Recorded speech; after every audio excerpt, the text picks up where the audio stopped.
Welcome to F007 Channel. Dukung terus F007 Channel dengan like, share, comment, and subscribe. Melanjutkan cerita berikutnya dari Battle Through the Heavens.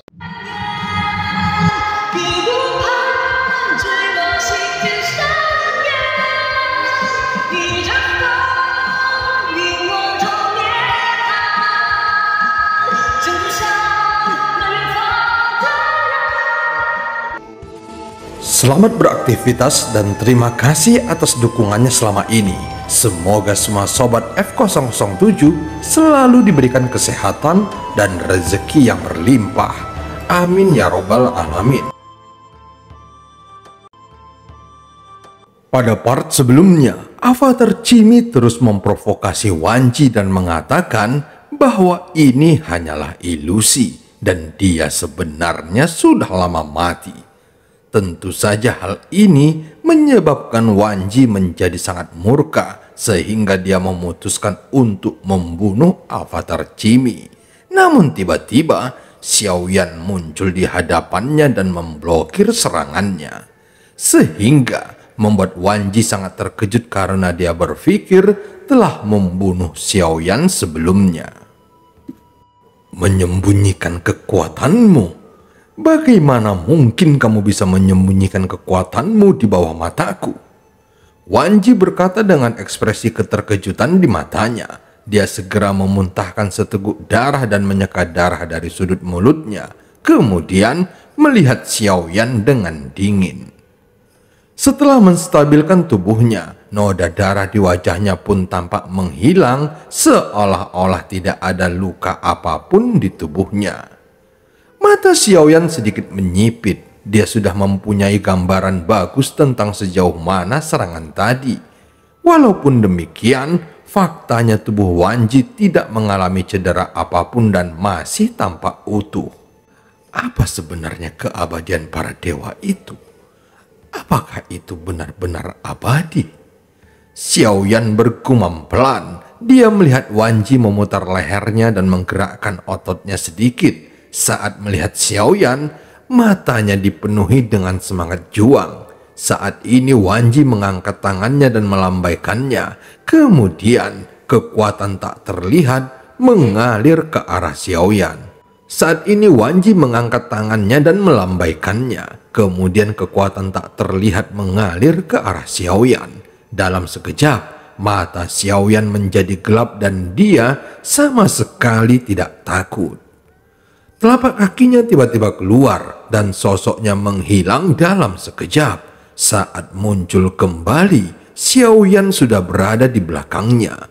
Wanji sepertinya sudah menduganya dan dia berbalik dengan tajam lalu menunjuk ke arah tinju Xiaoyan yang bersinar dengan cahaya keemasan.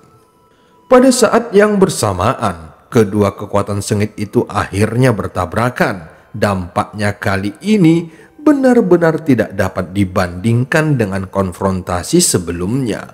Dalam sekejap, kabut hitam yang memenuhi seluruh puncak gunung langsung terguncang dan menyebar.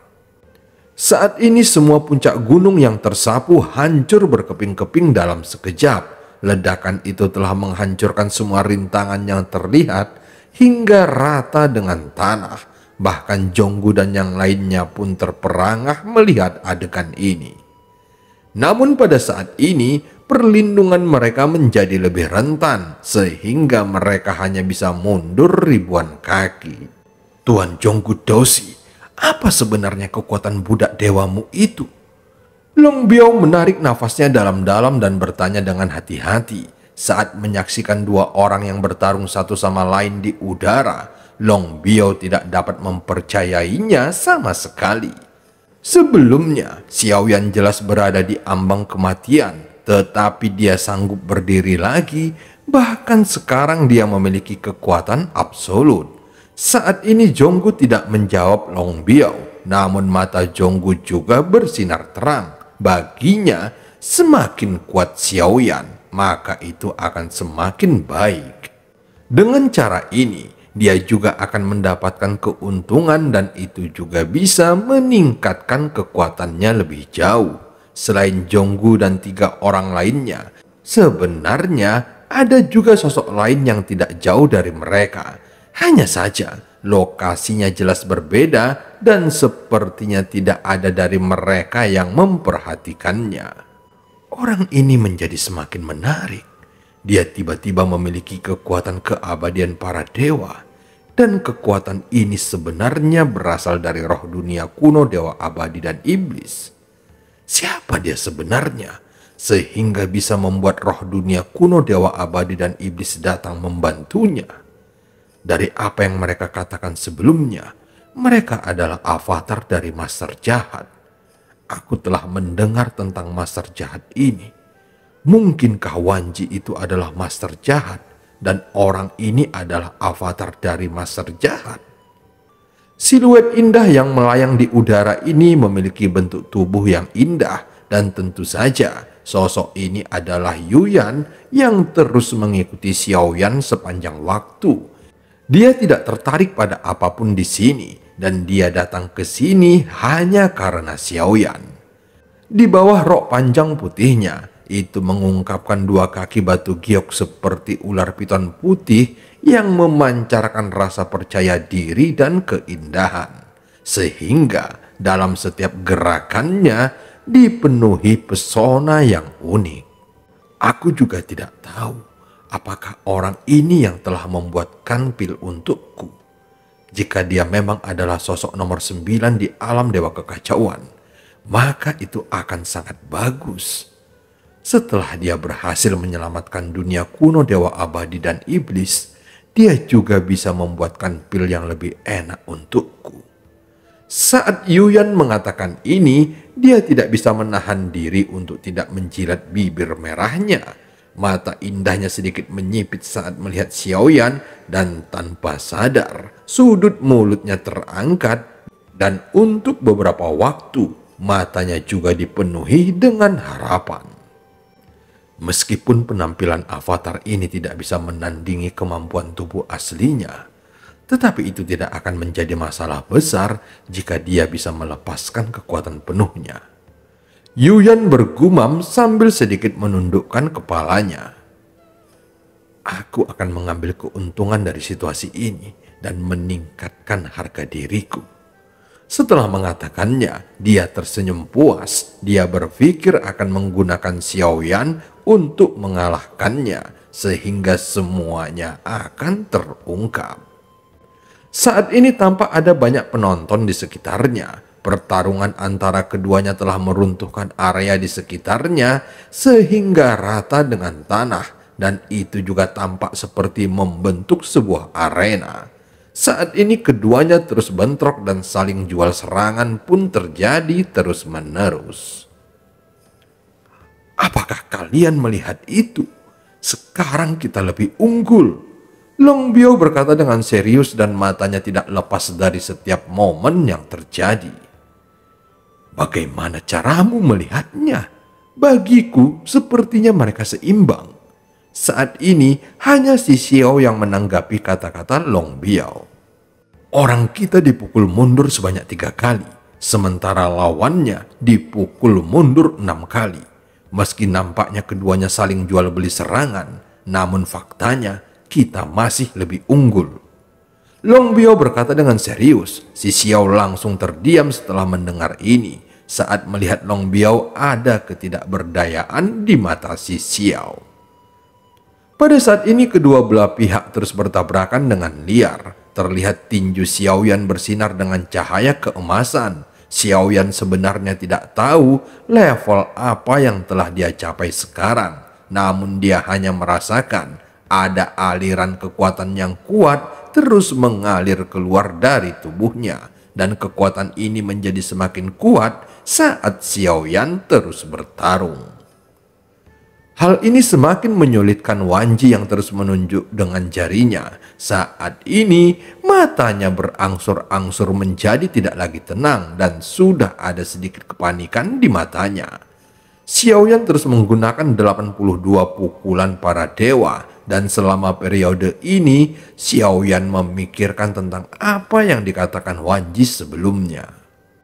Dia pernah mengatakan bahwa tubuh dewa asli dapat beralih dari ribuan kaki ke normal dalam sekejap. Jika demikian, maka tidak akan ada kerugian dalam hal kecepatan, dan itu juga mampu mengontrol bentuk tubuh sesuka hati, sehingga kekuatan tempurnya juga ditingkatkan ke tingkat yang lebih menakutkan. Pada saat ini, Xiaoyan terus memanfaatkan kekuatan tak berujung yang keluar dari tubuhnya. Dia berpikir untuk menggunakan kesempatan ini dan coba melihat apakah dia bisa melakukan seperti apa yang dikatakan Wanji. Untuk mencapai pertumbuhan tubuh fisik secara instan, maka dia perlu mengumpulkan qi dan darah, bukannya akselerasi kecepatan. Xiaoyan segera memusatkan konsentrasinya serta mengumpulkan energi dan darah di tubuhnya. Saat dia memusatkan pikirannya pada tubuhnya, tiba-tiba qi dan darahnya meledak sehingga sosok Xiaoyan berubah persis sama seperti yang dikatakan Wanji. Dalam sekejap, dia dapat tumbuh hingga ratusan kaki. Meski itu tidak mencapai ribuan kaki, tetapi dia masih kaget dengan perubahannya. Saat berikutnya, sebuah pukulan Wanji ditinju oleh Xiaoyan yang tingginya ratusan kaki. Pada saat ledakan terjadi, tubuh besar Xiaoyan membeku di udara. Dia tidak menyangka kekuatannya sungguh mencengangkan. Setelah pukulannya dihancurkan, Wanji mengambil tindakan lagi untuk melawan. Tetapi kekuatan tinju Xiaoyan begitu kuat, sehingga pukulannya langsung dihancurkan. Semua serangan Xiaoyan jatuh pada tubuhnya yang menyebabkan daging dan darah Wanji langsung roboh, sehingga tubuhnya terlempar ke belakang. Seketika, sosoknya berubah menjadi garis darah dan jatuh ke tanah. Namun saat ini, dia masih bisa melihat sesosok tubuh besar yang mengejarnya di udara, lalu berubah menjadi udara putih dan menghilang. Saat berikutnya, terdengar suara keras lagi dari tanah dan ada sebuah lubang besar yang terbentuk. Tampak di dalam lubang itu sosok Wanji yang terjatuh karena panik dan dia segera melesat kembali ke udara. Pupil matanya tiba-tiba menyusut. Dia juga bisa merasakan fluktuasi aneh yang datang dari luar angkasa. Saat berikutnya, sebuah telapak tangan besar tiba-tiba muncul dan Wanji tepat berada di bawah telapak tangan ini. Kelima jarinya tiba-tiba tertutup dan menjepit Wanji dengan kuat. Kemudian sosok besar yang baru saja menghilang tiba-tiba muncul kembali dan menunjukkan senyuman di wajahnya. Kali ini aku telah mendapatkan sesuatu. Setidaknya kemampuan tubuh dewa asli telah diklarifikasi lebih lanjut. Xiaoyan bergumam dengan ekspresi kebanggaan di wajahnya. Walaupun dengan metode ini Xiaoyan belum mampu menumbuhkan tubuhnya hingga 1000 kaki, tetapi dia masih bisa melakukannya ratusan kaki. Meski begitu, metode ini memungkinkan kekuatan fisik Xiaoyan untuk ditingkatkan. Dan cerita pun berakhir. Sampai ketemu di part selanjutnya.